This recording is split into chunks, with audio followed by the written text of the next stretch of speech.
you, Sandhya. Good morning, ladies and gentlemen. So like Sandhya said, we always like to do things differently.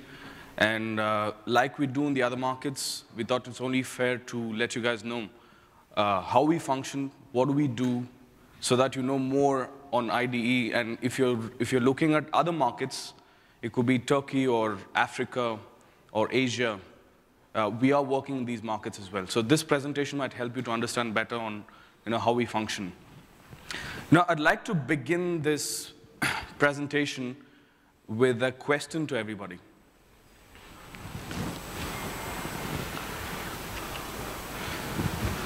So this is the scenario. Cindy would definitely answer this because she heard this in Africa as well. So I don't want Cindy to answer this.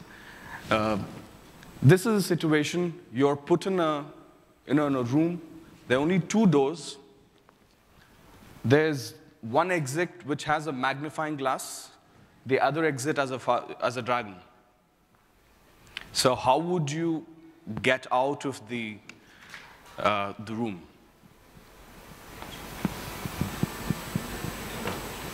Show of hands, I have one code. If you'd like to offer some answers, please. And you can feel free to get creative. Anybody?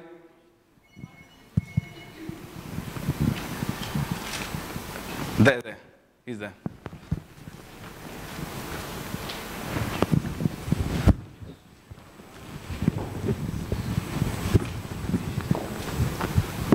Hello. Yes, so just to understand the question, you're standing in a room, there's two doors, behind one is a dragon, and behind the other is a magnifying glass? Is that Yeah, one is a magnifying glass, the other is a fire dragon. Okay. The task is to get out of the room. And are you allowed just to open the door with the magnifying glass and walk out that way, or is it more complicated? Well, I think if you were interested in avoiding risk, that might be the more appropriate route. To me, that would seem like the logical way to exit the situation. Magnifying glass? Yeah, I mean, if you were interested in avoiding the dragon. But personally, I'd love to meet a dragon, so, it sort of depends on the character of the dragon behind the door, really. Yeah, I'm sure it was just creative. Any other answers? Yeah. I'm sorry, could you raise your hand a little higher? I'm sure you have an answer. Perfect, I'm sorry.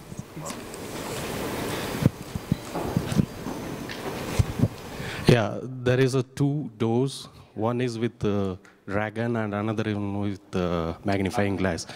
So if I enter magnifying door, I need to identify the risk.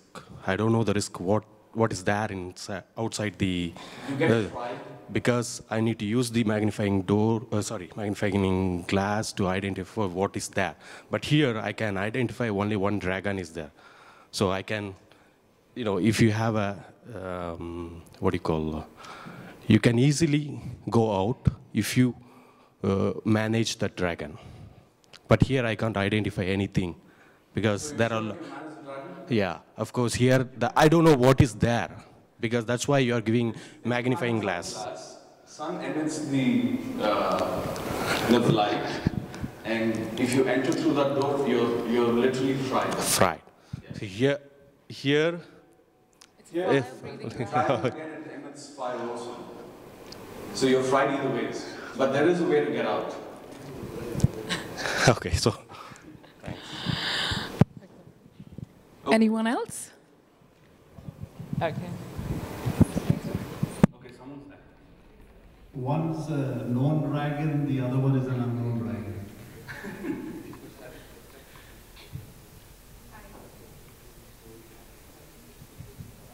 Hi. I see this behind both doors. So if I walk out of the door with a magnifying glass, I'll be fried immediately what you're saying, because sun is coming through the magnifying glass. Yes. And either way here also that's what's going to happen. So I would probably wait till evening and walk out of the door with the magnifying glass. And that's the answer. I hope you didn't Google that.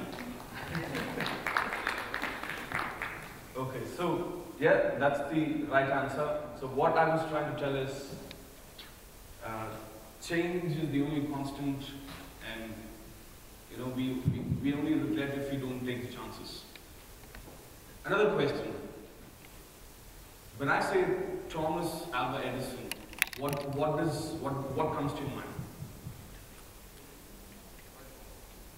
Thomas Alva Edison, inventor of bulb. Anything else?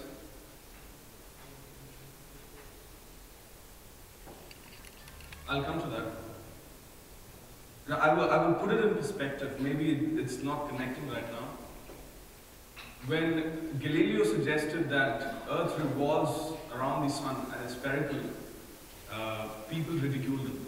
The idea was not accepted. They thought it was a waste of time. But eventually, when they discovered it, I mean, that's the way it is. Now, talking about Thomas Alva Edison, he's also the founder of Edison Cement Company, Portland Cement Company. And back in those days, he manufactured things out of concrete. And at that point in time, people thought it was way too expensive, and the idea again was not accepted at all. But today, times have changed, and people know that concrete is the thing to build anything that you want.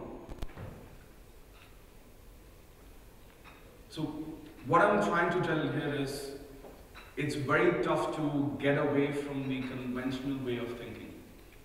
And every time we hear this phrase to any business leaders we speak to, and that is, we've always done it this way.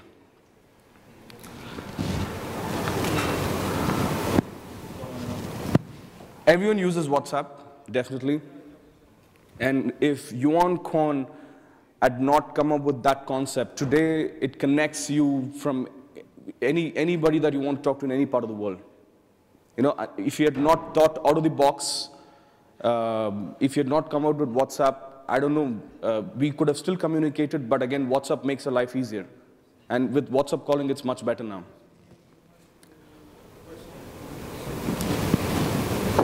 Now, at IDE, there are 3 types of services that we offer as a company. I will give an example of a scenario which happened with a big developer in India with the lighting company Philips.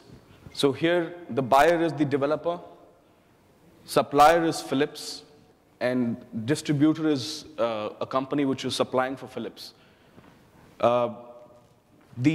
The supplier and the distributor thought they were negotiating with the buyer, and the deal was on, and it was a very big deal in terms of the value.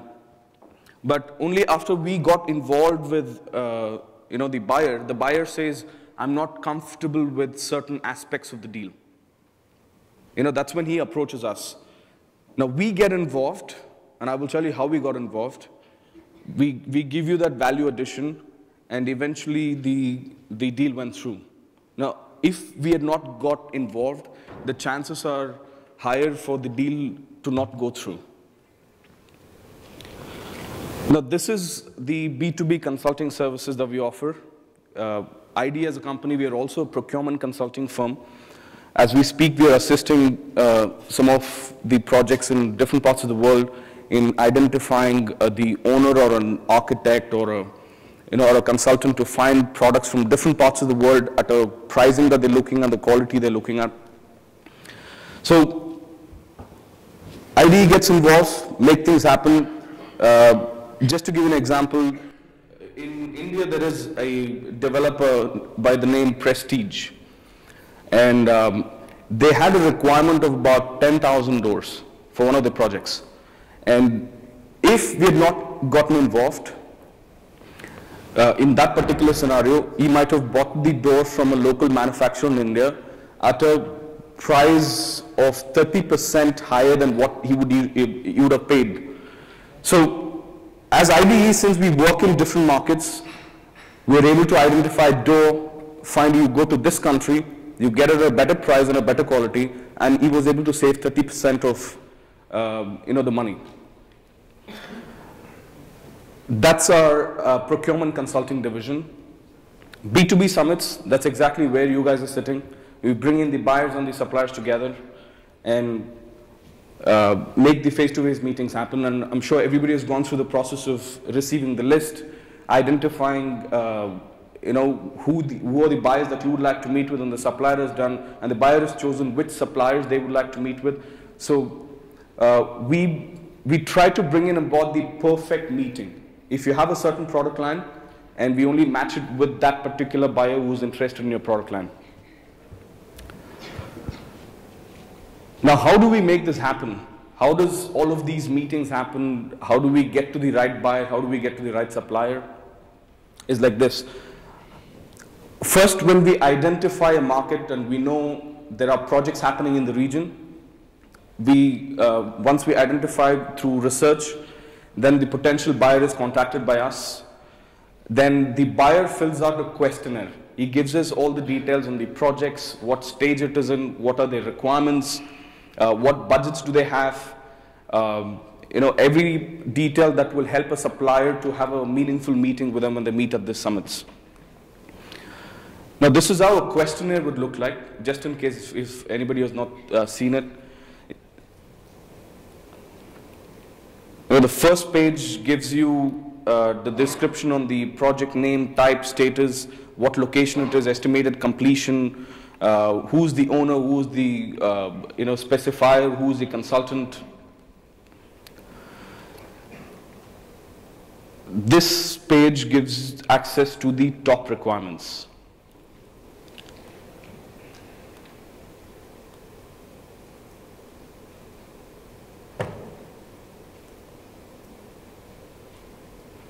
Now, once a buyer fills in this questionnaire, then we go through the questionnaire. There is a team which works on it, and then we approve a buyer coming to our initiatives. Now, how the suppliers confirm? Once we identify the requirements from the buyer, we have a large pool of suppliers that we work around the globe, approximately about 2,000 suppliers that we are associated with right now. And then research is conducted based on the requirements given from the buyer. Then the supplier is contacted. And there are certain criteria that we follow also as a supplier, but more suggestions are welcome since you guys are in the market. The criteria that we follow is delivery capacity within the time frame, capability for large-scale projects, quality and after-sales service, compliance with client's budget. But I'm sure there are more avenues that way we can qualify a supplier. So please feel free to bring in your points as well while you write the feedback, while you fill in the feedback form. Then the supplier is qualified and confirmed based on our diligent criteria. Now, this is a very important process that we've taken a lot of time to discover.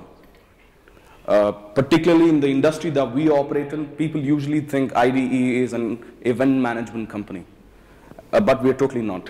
We started off IDE as a procurement consulting firm. This is specific to the hospitality industry. When we approach a project to be part of our initiative, usually people think decision maker means it's the owner. Owner of the project is good enough for me as a supplier to be able to work on the project. But I'm sure everybody agrees it doesn't entirely depend on the the owner or the investor to decide on any of the products that goes on the project. So what we're trying to do is to try to educate people on understanding why a specifier, an architect or a designer or a consultant who's involved in the project is very, very important. In some cases, we've seen an architect, or Riza Kabul is here. I mean, he's worked on a lot of projects in India. He's a very eminent architect back there. And we understand how important it is for an architect or an interior designer to get involved with the owner for finalizing any of the products. So is with the influencer. So what we try to do with any of our events, any of the platforms that we organize, is try to get in the decision maker, specifier, and the influencer. But we understand it doesn't happen in all the cases because the time, the schedules of people are different, and it's very tough to bring about everyone together. But that's the eventual idea. See, we would be very happy if every project that is here at this event, every buyer, if we had the owner and the specifier and the influencer, and that would make everybody's life much easier.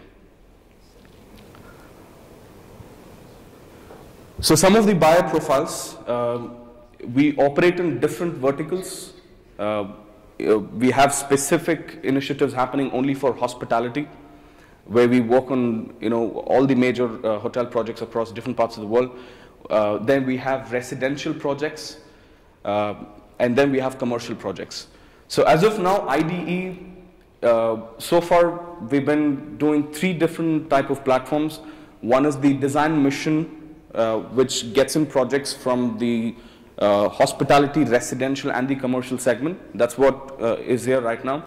Now, once we finish this, in 2 days we're in Bombay for the Hotelier Summit, for India, of course. Now, that focuses only on the hospitality projects. And we have another set of initiatives that we organize in different parts of the world. That's RESCOM Summit. RESCOM meaning residential and commercial projects. So what happens once the buyer is qualified, once the supplier is qualified? How do we make the meetings happen? Everybody have your agenda with you, isn't it? So it's important for you to understand how did we arrive to this particular agenda.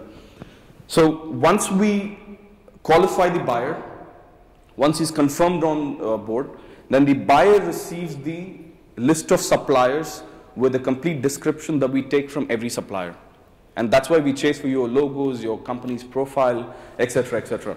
So once this has gone to the buyer, he selects the top companies in, with his requirements that is matching. Now, as a supplier, same, they receive the list of all the buyers with the project questionnaire that was filled by you guys. You send me back the top buyers that you would like to meet with. Then we run the match. And that's how you've received your agenda. So the agenda that you have right now, just in case if someone is not clear on the agenda, you will see your table number for the supplier and who are the buyers coming to your table, what time. All the details are done in a personal agenda, personalized agenda. Likewise, with the buyer, you would know at what time should you go meet with which supplier at what table. Now, this is a brief on what we've done so far. This is particular to the B2B summits that we organize. So far, we've worked with approximately 400 plus suppliers and about 978 buyer companies. And total number of face-to-face meetings, it's crossed 10,000 now. It's not updated. It's around 8,240 what you see. And right now, we are operating in these markets. Now, this is another division of ours. We are already doing customized B2B solutions for some of our eminent clients, where, for example, if it's Philips, they would like, if they have a new product that is out in the market and they would like to have certain set of architects, designers, or developers, they approach us and we customize an evening session where they come meet with all these buyers and present and do their product launches. And I know it's a very famous concept in the Middle East already, but if there is any company who's interested in these services, please do approach us.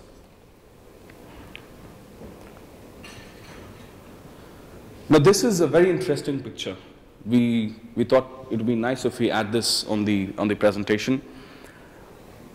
When a diamond is found on its natural form, you and I cannot foresee that it's a diamond because it's going to look like a stone. But it's only a diamanter who can identify the value of that particular stone, which otherwise is not, we cannot recognize it. So that's it with the presentation. I hope I've given you more information about IDE than what you were thinking all this while. And is there any questions on what I spoke right now? It could be on the format, the market that we operate in, what is happening today, anything at all? Okay. Either ways, we are on. If you have any questions, please do approach us. And I hope you guys will have a great meeting sessions today. Thank you.